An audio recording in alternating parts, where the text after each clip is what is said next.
the 4 essential functions of good meeting facilitation. Now, I see meeting facilitation as the art and practice of helping a group meet their objectives. I think it works well to think of separating substance from process when we're talking about group dynamics.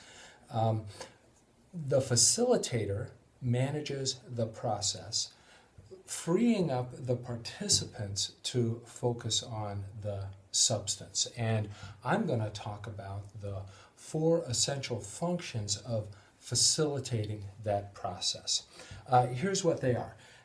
Provide structure, encourage participation, reflect the group, and push the group forward.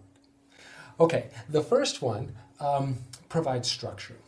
Meeting facilitators provide structure in a number of ways. First of all, it begins with the meeting objectives.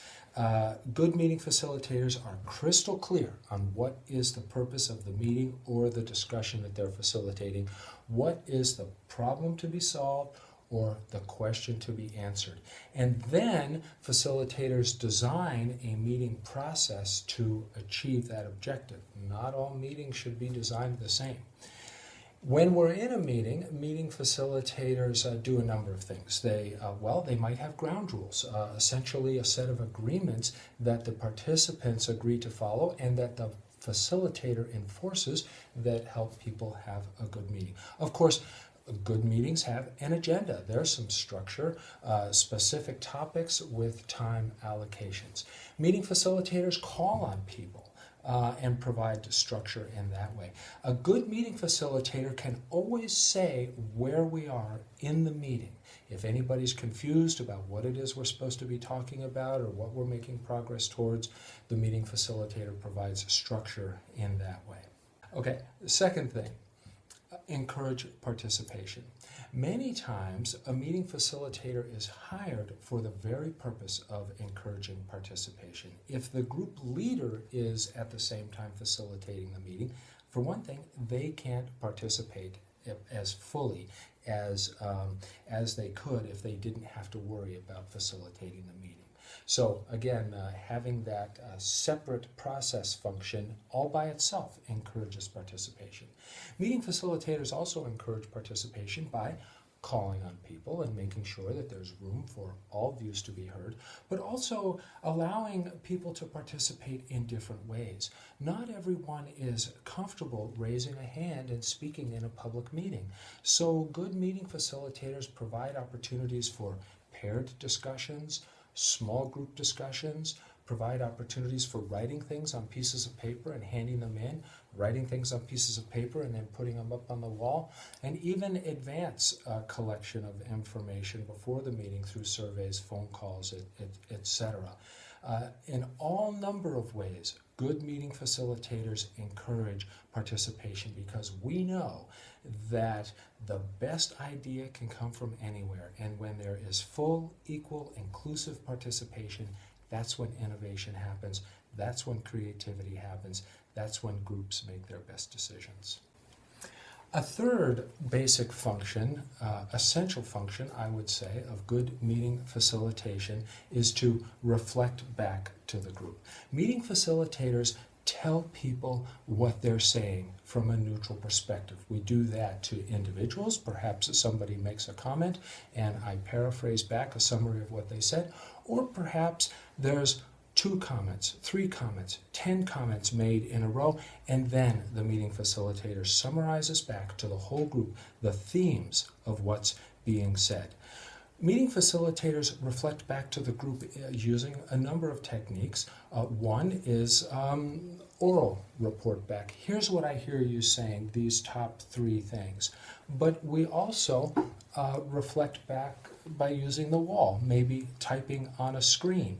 Sometimes I type the comments as they're being heard so people can see the reflection of what they're saying as we go. Sometimes I might have the lens cap on the projector, and after those 10 comments, take the lens cap off and show the group the top 3 themes of what's being said. Also, we use flip charts or other pieces of paper to record comments on the wall. Another way that we reflect back what the group is saying is a handout, on a piece of paper, printed right in the meeting, given back to the group after a break or even overnight. And then, of course, there are the meeting notes. Very, very important for good group decisions, because without meeting notes, without a documentation of what was said or what was decided, we stand the possibility of the decision or the themes, the conclusions unraveling. They become subject to varying interpretations, and the time that we spent working so hard to come to those conclusions or make those decisions might end up being wasted without good documentation.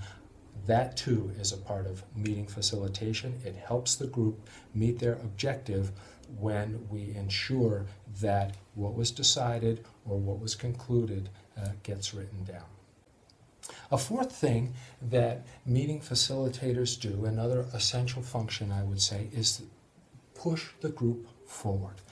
Back to that objective. Good meeting facilitators are very objective-oriented, outcome-oriented, always pushing to achieve that outcome. It does not work well to have a discussion just for the sake of having a discussion. When I facilitate a meeting, I am focused on results. I want that group to leave the meeting having a real sense that they achieved something. And good meeting facilitators are always pushing for that sense of achievement.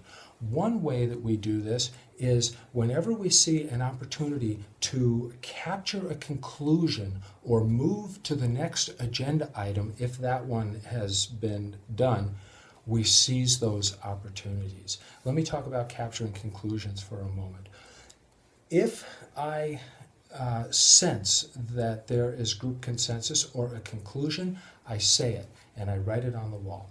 If I sense that there is agreement on something, I capture that agreement by naming it, write it on the wall, formalize the decision, and then move on. After a decision has been made or an agreement has been documented, go to the next agenda item. There's no need to dwell on it anymore. We're pushing the group forward.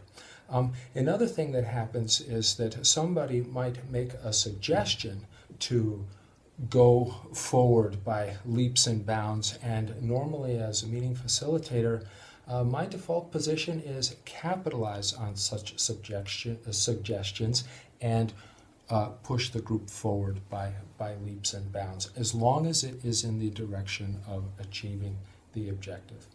Okay, so there you have it. Very quick sketch of the 4 essential functions of meeting facilitation.